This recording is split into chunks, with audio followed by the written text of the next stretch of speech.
It's an opportunity for me to talk about something that I feel passionate about, and something I think it's really important for people in Australia and New Zealand and this part of the world to be aware of, because Palestine is a long way away from here. I can tell you that, having flown just the other day. So it's a great opportunity for me. As Jared said, this is my 6th year now at Bethlehem University, and one of the things I've become aware of is just the small role that I play there. And I think in the history of Bethlehem University, I'm going to be there for this little point. And one of the things I find consoling and helpful for me is the reflection from Oscar Romero. And I'd just like to take that as a way of leading into some of the things I want to talk about tonight. It helps now and then to step back and take the long view. The kingdom is not only beyond our efforts, it's even beyond our vision. We accomplish in our lifetime only a tiny fraction of the magnificent enterprise that is God's work. Nothing we do is complete, which is another way of saying that the kingdom always lies beyond us. No statement says all that should be said. No prayer fully expresses our faith. No confession brings perfection. No pastoral visit brings wholeness. No program accomplishes our full mission. No set of goals and objectives includes everything. This is what we are about. We plant the seeds that one day will grow. We water the seeds already planted, knowing that they hold future promise. We lay foundations that will need further development. We provide yeast that produced effects far beyond our capabilities. We cannot do everything, and there is a sense of liberation in realizing that. This enables us to do some things and to do it very well. It may be incomplete, but it is a beginning, a step along the way, an opportunity for the Lord's grace to enter and to do the rest. We may never see the end results, but that is the difference between the master builder and the worker. We are workers, not master builders, ministers, not messiahs. We are prophets of a future that is not our own. And I feel very, very much that reflects my position at Bethlehem University. I'm just a worker there. It's not my agenda. And I'll come back to that later. But not so long ago we celebrated Christmas, and part of the Christmas scene is when the angels went away from them. The shepherds said to one another, "Let's go over to Bethlehem and see this thing the Lord has made known to us." So I'd invite you tonight to come over to Bethlehem and check out what the Lord has been doing there. The place of Bethlehem is in Palestine, on the eastern end of the Mediterranean Sea. It's a very small place, but one of the things that's happened over thousands of years is that it's been the convergence of 3 continents, and there's been a huge flow of people across this small piece of land. And as a result, a huge diversity has emerged there. And it's one of my disappointments, I suppose, that under the present arrangement, that we are restricted in that diversity. That at Bethlehem University, we're really restricted to students from East Jerusalem, Bethlehem, and from Hebron. Given the variety of people in the region, it would be wonderful to have a greater diversity. But when I think back and look at some of our students, I'm very conscious of the diversity that has been there. For example, when I see Palestinians who are blue-eyed, blonde-haired, I'm thinking, some crusader did more than say his prayers. And so there's that mix of people that really does enrich it. But just to try and focus things in terms of size, This little blue dot here is the size of Palestine and Israel in comparison to Australia. And if we take it, it's about 10,000 square miles. And this is the map. Just notice the yellow part, because I want to talk about that in a few moments. That is what's supposed to be Palestine. And Tasmania, for example, is 26,000 square miles. So it's over twice as big. So Israel-Palestine is that portion of Tasmania, and that's all. So we're talking about a very, very small piece of land. Now, when we look at this land, if you go back prior to 1946, the Palestinians had 90% of that property, of the land mass. And then we had the 1947 partition, where their portion was reduced to 43%. And then following the partition, we had the 48 war, where it was reduced down to 22%. And then that lasted through until 1967, where we had the 1967 war, and now it's down to 11%. And some people are asking, well, what is it that upsets the Palestinians? You know? I don't want to, I'm not an Australian, so I'm very careful about raising issues around Australia. But listening to the welcome before, I'm just wondering whether the Aboriginal people might think the same sort of thing. But that's another question. So there are all sorts of implications that arise out of this. And I just want to focus on one because of the way in which it impacts on our students, and that is the restrictions on movement. This is Waleed. He's a second-year student from Hebron. He was at a table about 2 months ago now. We had a group of English pilgrims there, and we were having lunch in the restaurant. There were 8 of the pilgrims, Waleed and another student and myself. And just casually in the course of conversation, Waleed mentioned he'd never set eyes on the sea. And then he explored it a little bit more, and he can stand on Bethlehem University's campus and look into Jerusalem, but he's never been able to get permission to go into Jerusalem. Okay? Now, I can talk about restrictions, I can talk about oppression and whatever, but when you're sitting next to a young man like this, he'd be 21, 22 years old, who has never set eyes on the sea. I'm from New Zealand. I can't imagine what it would be like never to have seen the sea. Yeah, this is him. Okay, what are the other things? Well, the checkpoints are the obvious ones.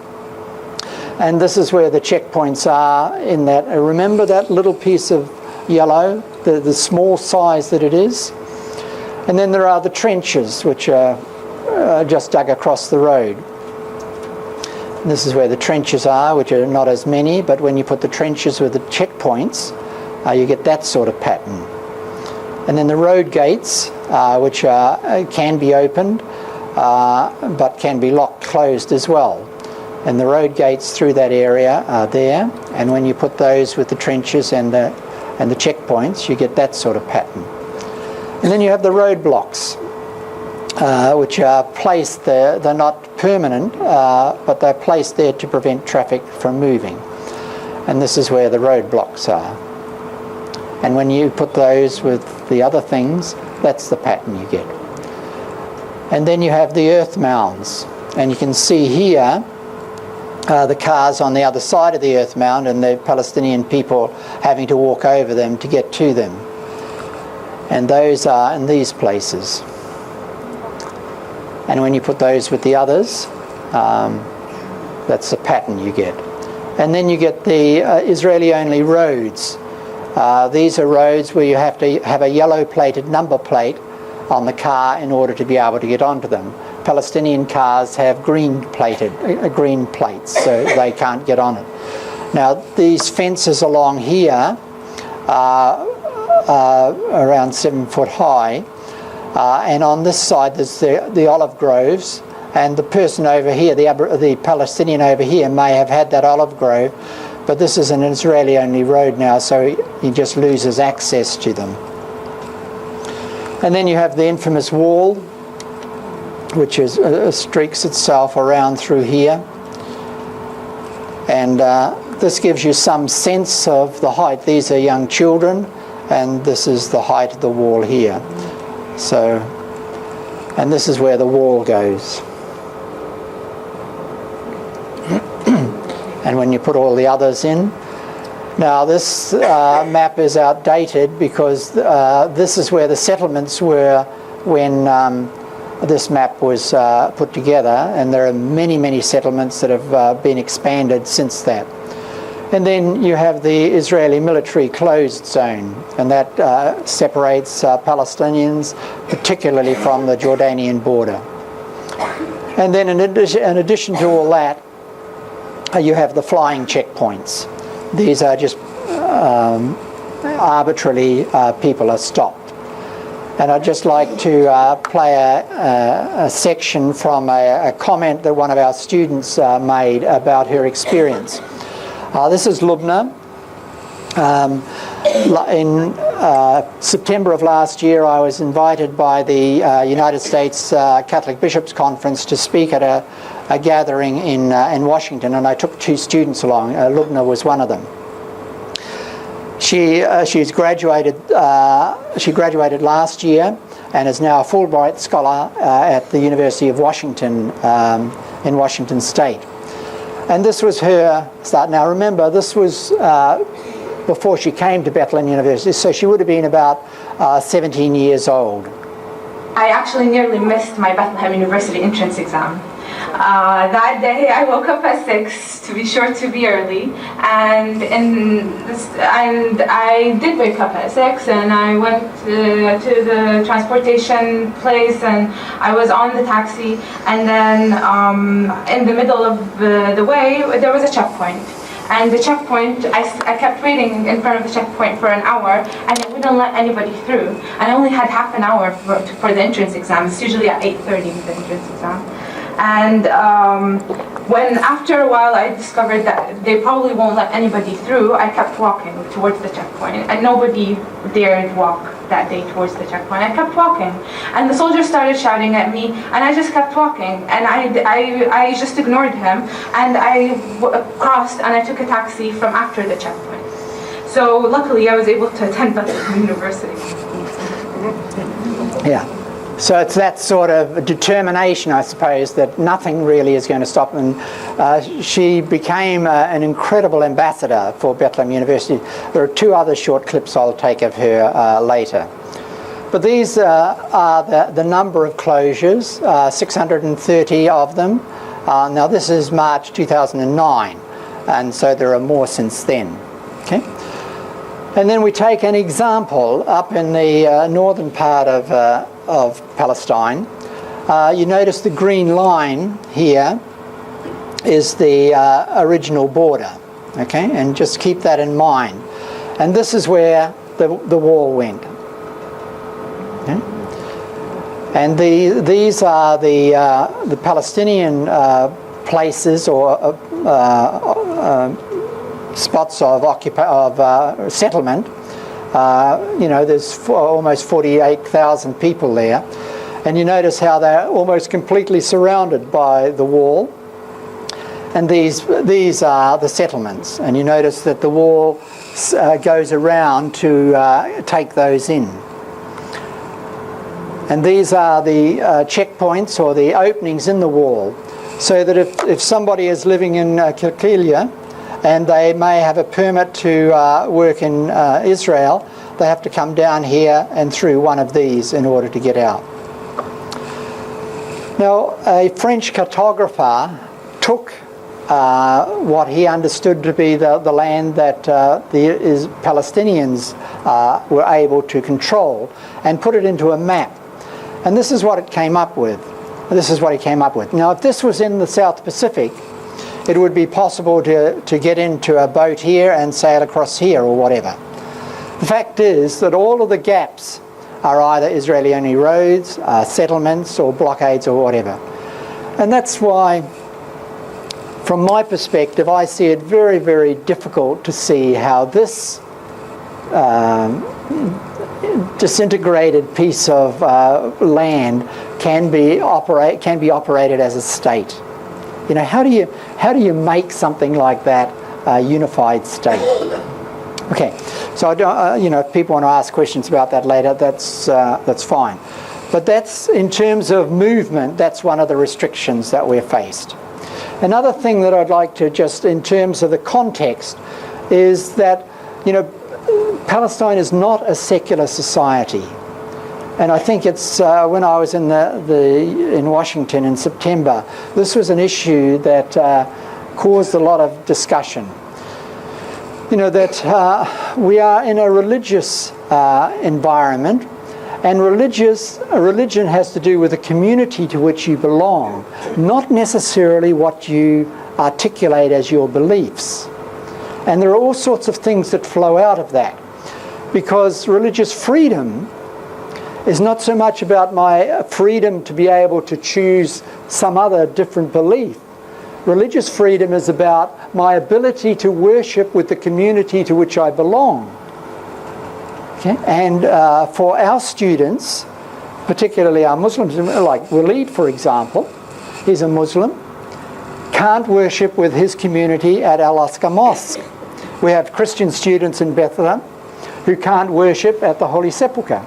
And so there are all sorts of things around religious freedom that in the West, for example, we tend to miss because, you can go and worship somewhere else or whatever. And religious freedom, particularly in the discussion I had in the States, was about the fact of being free to become a Muslim or to become a Christian. It's really a non-issue.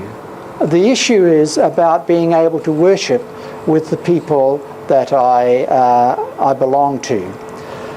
So, in the midst of this religious context, in the midst of the oppression and the restrictions, Bethlehem University exists.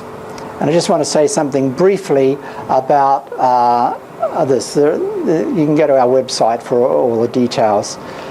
But it was a joint venture in 1973 between the De La Salle brothers and the Vatican. So 1973, on the 1st of October 1973, 112 students walked onto the campus to begin Bethlehem University. So this academic year is our 40th Jubilee.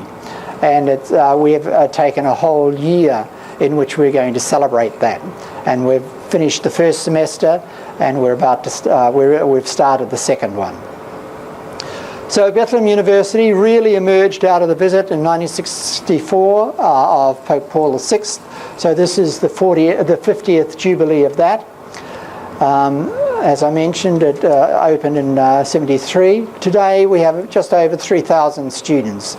We're one of 11 universities in Palestine, and we're the smallest. I think An-Najjar University up in Nablus is the biggest, and I think they have about 29,000. And we have over 14,000 graduates have emerged from Bethlehem University. Now, why was it started? The purpose of Bethlehem University was to serve the Palestinian people through education.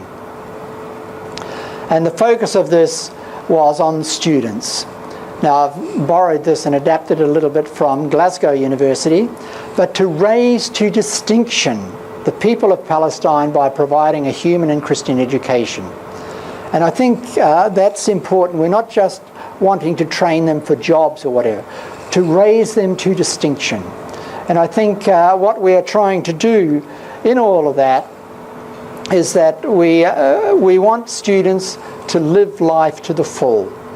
And I'm often asked, well, in Palestine, where there's only about 1% of the people are Christian, what's a Catholic Christian university doing there? And my response is that if you go back to John 10:10, what was Jesus doing there anyhow? He said, I have come, why? I have come that they may have life and have it to the full. And that's what Bethlehem University is trying to do as well, to enable students to live life as fully as they possibly can. And sometimes it's difficult to know how best to do that. But in my experience, it's very clear when that is not happening. And so, in a sort of a negative way, what we are doing is working against things that are preventing that. So as an educational institution, we're working against ignorance.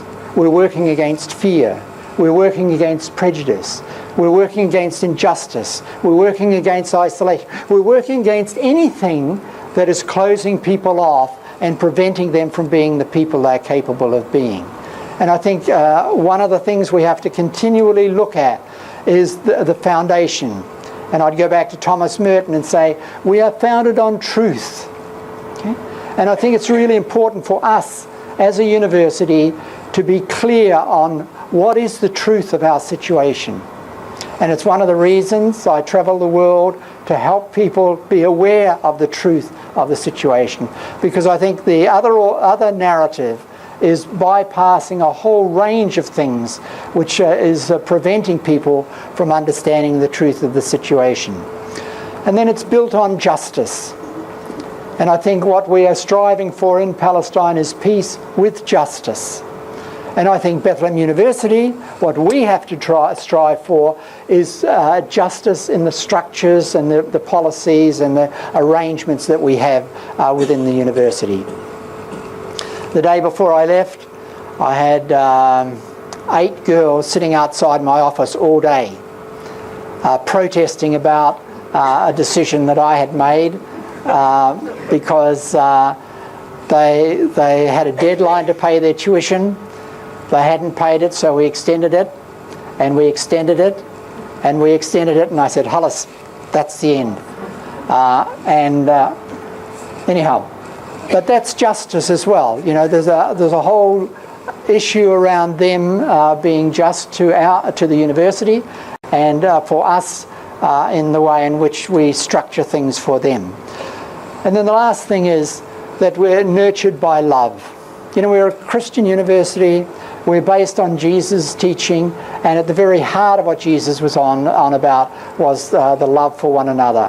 And so we have to make sure that the way we go about things is enabling people to be, enabling our students to be aware of that. And in doing this, what are we doing? We're helping to build a nation. Okay? You may have heard of the story of the 2 men who are dealing with rocks. And one of them was asked, well, what are you doing? Oh, I'm putting this rock here, and then I've got to put this one next to it, and I've got to get mortar and put the other one on top and whatever. And the guy went and asked the other guy, well, what are you doing? Oh, I'm building a cathedral. Okay? So it's the attitude that we bring. How do we build a nation? What we are doing in the courses that we offer, in the environment that we're creating, we're helping to build a nation. We're not just helping kids or students get a qualification so they can get a job. Now, it's much bigger than that. So just very briefly, we have 5 faculties that the students enroll in, and then 3 institutes.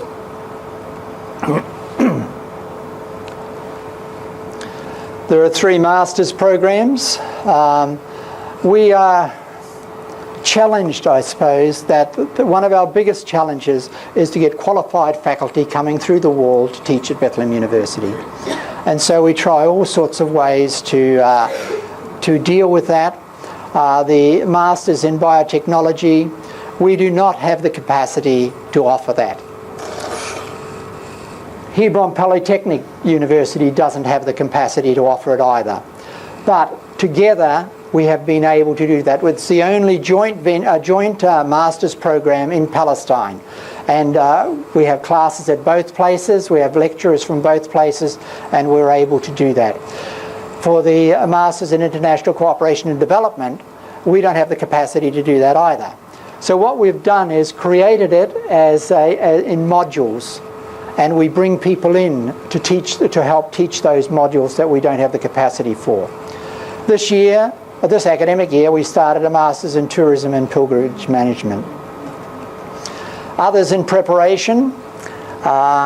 We believe that Bethlehem University can add make a significant contribution to helping Palestine manage itself better through this governance and public administration, and then in social work, and then in Palestinian cultural studies.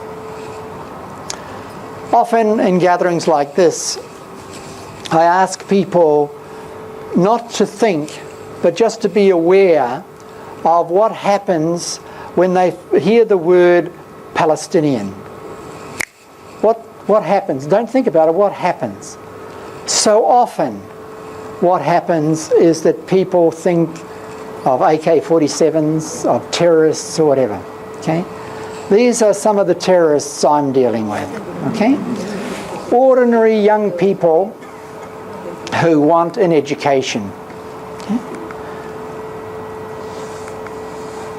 So, what is it that students, what's it like for students at Bethlehem University? What do they gain from this? You can see this is Lubna here, and this one here, the young woman that spoke before. This is Sarah, and Sarah is a fourth-year student, and about 5 weeks ago now I had two people from Washington DC came to see me, and one of them has the potential to be a significant donor. But that's not the only reason I looked after her, but, you know. So I asked Dimitri, who looks after our guest relations, if he could get a group of students to meet with these two. And unfortunately, it was during exams, and he wasn't able to, and he came to me and he said, look, Sarah's free, but she's by herself. So this young woman waltzes in, and there's these two women and myself, and she sits down, and she starts talking, engaging with these couple. And I was really, really disappointed that I didn't have a camera there. In the 5 years there, I've never heard a young woman articulate what it meant to be at Bethlehem University as clearly as she did. And so afterwards, I congratulated her on it and all that sort of stuff. And then I said, I'd really like to get that on video. And she said, oh yeah, sure. So we set it up down in the media centre, and what happens? She freezes in front of the camera. But what she talked about was how she came to Bethlehem University really frightened, very unsure of herself, with very poor English, and then she talks about what happened. And what she was with those two people was this vivacious, confident, knowledgeable, articulate young woman. And it was that determination that got her there. And the same with this. She was determined that she was going to do this video. So this, what I'll show you now, is what we ended up with. It's okay, but it's nothing like she was with those two people. But I'd like to mention, this is about the 10th time she did it. She was just determined she was going to do it, and it's, yeah, come on. Before I came to Bethlehem University, I had an issue with talking to people. I lacked confidence, and I was isolated to some extent. And I thought that I wouldn't have any friends when I came to the university, and I would be alone all the time reading books. My English skills were very limited as well, and I needed to improve that in order to carry on with the classes. Because even in the classes, I didn't have the confidence to raise my hand and speak, let alone my bad English. And so I felt that it was the time to take a step forward to change. In my freshman year, my favorite English teacher advised me to apply for the ambassador program. And this program enables students to talk to foreign guests, and English is their language to use. And so I applied for the program, and I got accepted, and slowly I started engaging with people. And it also helped me gaining confidence, and because I used to make the initiation to talk to people first, and so it helped me to build my personality.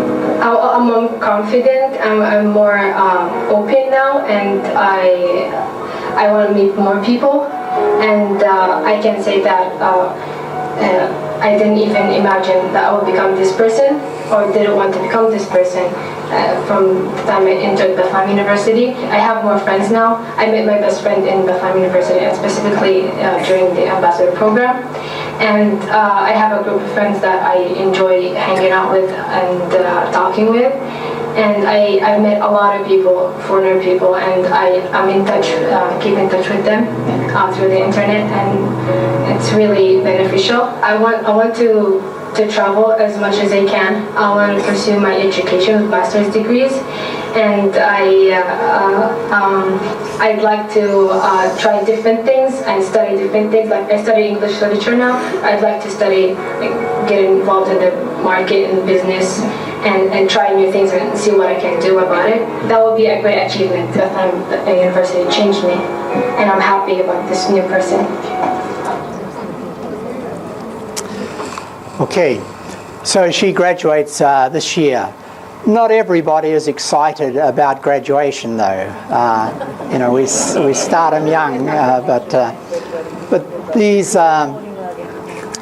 these young people are impacted by what is happening around them, and the impact is on the movement restrictions, on their visa restrictions and getting permission to leave or to travel. Detention, we have a significant number of our male students who are detained in Israeli prisons. The year before last, the president of our student senate, who was a very active, very positive young man, about 4 weeks before the final exams was detained. The Israeli soldiers came about 1 o'clock in the morning, ransacked his room, took him off. His parents had no idea where he was or why he was taken, and they held him until about the 3rd week or 4th week of the following semester. So it meant he lost a whole year. So detention is there, and then often some of them are assaulted as well. Now, those of you who have seen the movie, the DVD we have of Beacon of Hope, will have come across Balanti Assam. Balanti is a young woman who came from Gaza. In 2005, she came up from Gaza to come to Bethlehem University. The Israeli military said she had permission to visit, not to stay. She stayed for almost 4 years, 6 weeks short. And she was coming back from Ramallah, never ever left the West Bank, was coming back from Ramallah and was stopped at one of the checkpoints inside Palestine, at the container checkpoint just east of Bethlehem. And the soldier noticed the word Gaza on her ID. So she was detained for 7 hours. She was then blindfolded, handcuffed, and dumped back in Gaza in the middle of the night. We then took her case up and created an international campaign to bring Balanti back to Bethlehem for 6 weeks. And then we took the IDF to the Israeli High Court to try to argue that she had the right to choose the education that she wanted. This is part of the complexity of the place, because we were able to do that because of a group of Israeli lawyers. So you can't say it's Israelis against Palestinians or Palestinians against it's much more complex than that. But the outcome of it was that we lost the case, and Balanti wasn't allowed to come back. So I was under considerable pressure then to, just grant her the degree. It's only 6 weeks. Well, what's the big deal? Just give it to her. And I insisted that she meet all of the requirements that anybody else had to meet in order to get it. Because I never wanted anybody ever to be able to point to her and say, well, you didn't really get that. So I don't want to go into this, but under the Ministry of Higher Education in Palestine, you can't do things online or by distance. But that's another question. So what we did was we hired somebody down in Gaza, and people, our faculty sent material down, and we managed to get her to finish. And then in the following January, the Apostolic Delegate, who's our Chancellor, he and I went down and we had a wonderful ceremony down there for her graduation. And so the story goes on from there, but we don't have time for that. But what we're trying to do at Bethlehem University is to create an environment An environment whereby students who walk onto campus know they are safe. They know there are people there who care about them. So we talk about it as an oasis of peace for them. And you might remember what Sarah said about the reason, one of the key reasons she developed into the wonderful young woman she is because of her favourite English teacher. Okay? And I want to come back to that in a minute. Myrna is another. She's graduated now. She's studying in London at present. She's a third generation refugee. She lives in one of the refugee camps, as did her mother and her grandmother. I've never come across a young woman who is so positive about what she's doing and about her future. And so Bethlehem University for her was a beacon of hope. Okay? And then as an educational institution, what we want to be is a provider of quality higher education. And so what we're trying to do is continually look at what we are doing and asking that question, which people are getting sick of me asking, is there a better way? And my answer, always yes. There's always a better way. And we need to continually look at that. So, what are we doing in terms of development at Bethlehem University? Firstly, if we want to raise to distinction, then we need to be continually looking at what we're doing and reviewing programs and looking at facilities. And above all, looking at our attitudes. Now, what we are doing is going back to our mission to serve the Palestinian people through education. So well, the question that I keep asking is, in the process of reviewing, for example, the Institute of Hotel Management and Tourism, in what way is Bethlehem University serving the Palestinian people through the Institute? And so back in April of last year, we gathered stakeholders from the hospitality industry, and we sat down with them for a day and we asked that question. And fortunately, they were honest with us, and we're missing the boat. So we're in a whole process now of rewriting our curriculum for that. And I had the good fortune of going to St. Benilde University, the Brothers University in Manila. They have an extraordinary hospitality school there, about the size of our university. They have 3,000 students in it.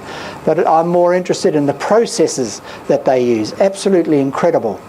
And then in November, I happened to be in New York and went up to Rhode Island, and Johnson & Wales University was there and invited us to have a look at what they are doing.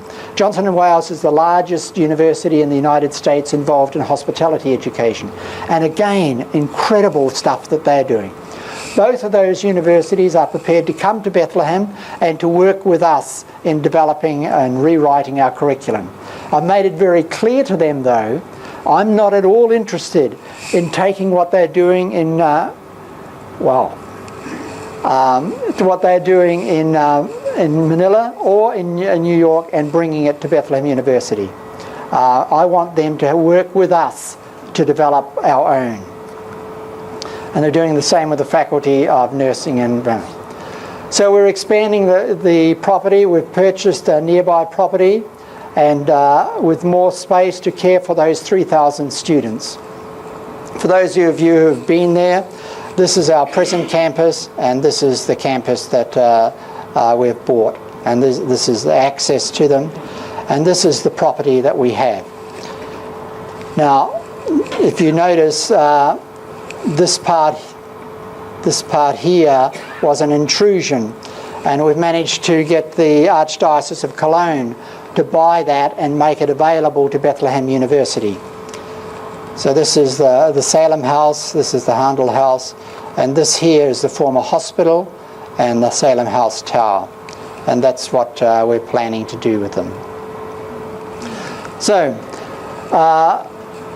but new facilities will not make Bethlehem University a great place to be. Okay, and I'd go back to Jean-Baptiste de La Salle and what he had to say about the brothers, which is adapted a little bit, that the faculty and staff need to be brothers and sisters to one another, and older brothers and sisters to the young people entrusted to them. Okay? So it's the nature of the relationship that we have. Okay, so an oasis of peace, a beacon of hope, and a provider of quality higher education. Okay, so I just want to now go back to Belanti and say, what do these people do? The students and teachers in schools in Palestine have learned to do a lot with a little, but I also know that I have been more fortunate than many by having two educated parents pushing me and making sure I had books. This scarcity of books specifically even inspired me to start my own nonprofit called Sharing Stories that brings books and trainings to teachers in Palestine. I was able to bring over 500 books to 3 schools in Hebron and do a training for teachers exploring how to tell stories and make the books come alive for students. So, 19-year-old student. Anyhow. And then this is another one of our graduates, Daud Nasser, who owns whose property is the Tent of Nations, and he's being forced off his land by settlers surrounding him. And his attitude, and this is a stone at the gate of his place, we refuse to be enemies. Just refuses to be enemies to them. And they don't know what to do with him because he doesn't fight back. He refuses to be enemies. Okay. But solidarity, standing in solidarity with people, is not charity. And I'd just like to quote this thing from Archbishop Desmond Tutu. To be neutral in a situation of injustice, you've chosen the side of the oppressor. And so neutrality is the easy option in many ways. And one last thing. I am proud to be a Palestinian, and I am proud of the education I received there, proud to have graduated from Bethlehem University, and proud now to be a Fulbright Scholarship student at the University of Washington. Even if changing the situation feels impossible, sometimes changing one life at a time through education is a kind of liberation, and it's the start. So peace is possible, and I might come back to this later, but just a few minutes, there's just one last thing that I'd like to do.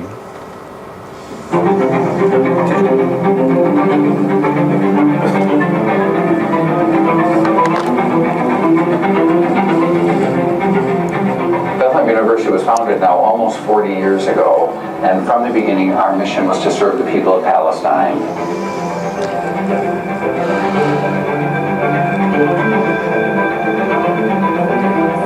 In October 1973, 112 students walked onto the campus of Bethlehem University. Then, as now, they were accompanied by the De La Salle Christian Brothers, who, in the footsteps of their founding saint, came to build the kingdom of God through education.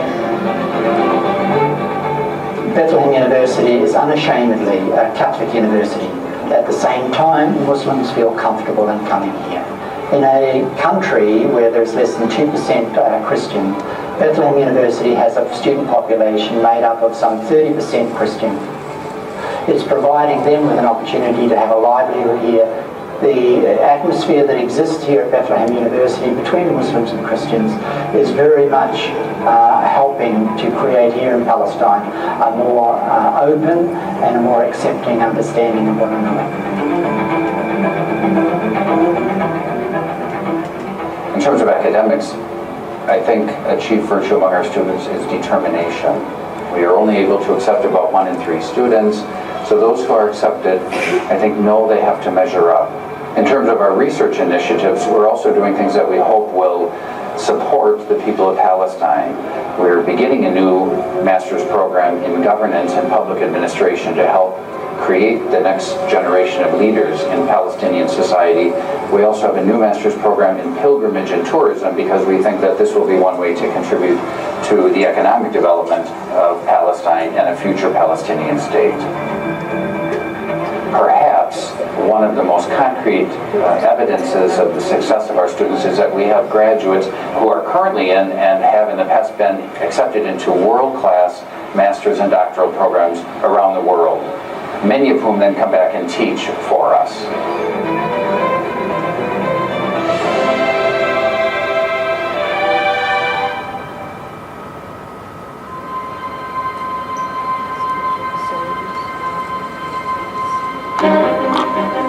12 times the university was forced to close because of the conflict. The longest closure lasted 3 years. Some professors continue to teach in secret. Staying here by being here, we're believable.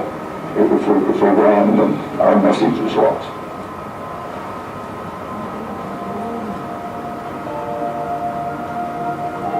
We have a lot of visitors coming into Bethlehem University, and I think one of the things that surprises them is they come from outside the campus onto the campus and find this a very peaceful place.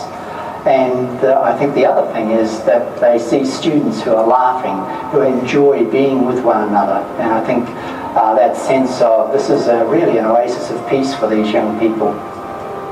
Many of the students that come to Bethlehem University come from a background that is very restricted, and particularly financially. So we have set up through the Development Office a whole range of scholarships that enable students to come even though they are restricted financially. We are the most physically accessible campus in the West Bank. We have many students in wheelchairs, we have students who are blind, hearing impaired, and if we accept them, we make a commitment to ensure that they can finish their academic program and graduate 4 years later. No other university has that, and we are recognized for it even internationally. Outstanding example, I suppose, in which we've reached out to students is in a little village north of Ramallah called Kababi, where we offer our nursing program. And my experience up there has just been inspiring, and seeing how students have been transformed and given new life, and the impact that it's had on the village in bringing new life to that village. In the area of Gaza, in the last 35 years, we've had probably 400 students from Gaza. This is a very difficult situation now, yet we continue to try to bring them here. I wish to make special mention of the outstanding achievements of Bethlehem University. You daily demonstrate your belief that our duty before God is expressed not only in our worship, but also in our love for all who live in this land. Things here in Palestine and Israel are very complicated, and at times I can't see how it's possible for peace to come. But when I stop and think, if I think back 40 years, I would have said exactly the same thing about Northern Ireland, about South Africa, about Germany, about East Timor. And yet somehow, beyond my understanding of how it happened, peace did come. And so that's the hope I hold on to.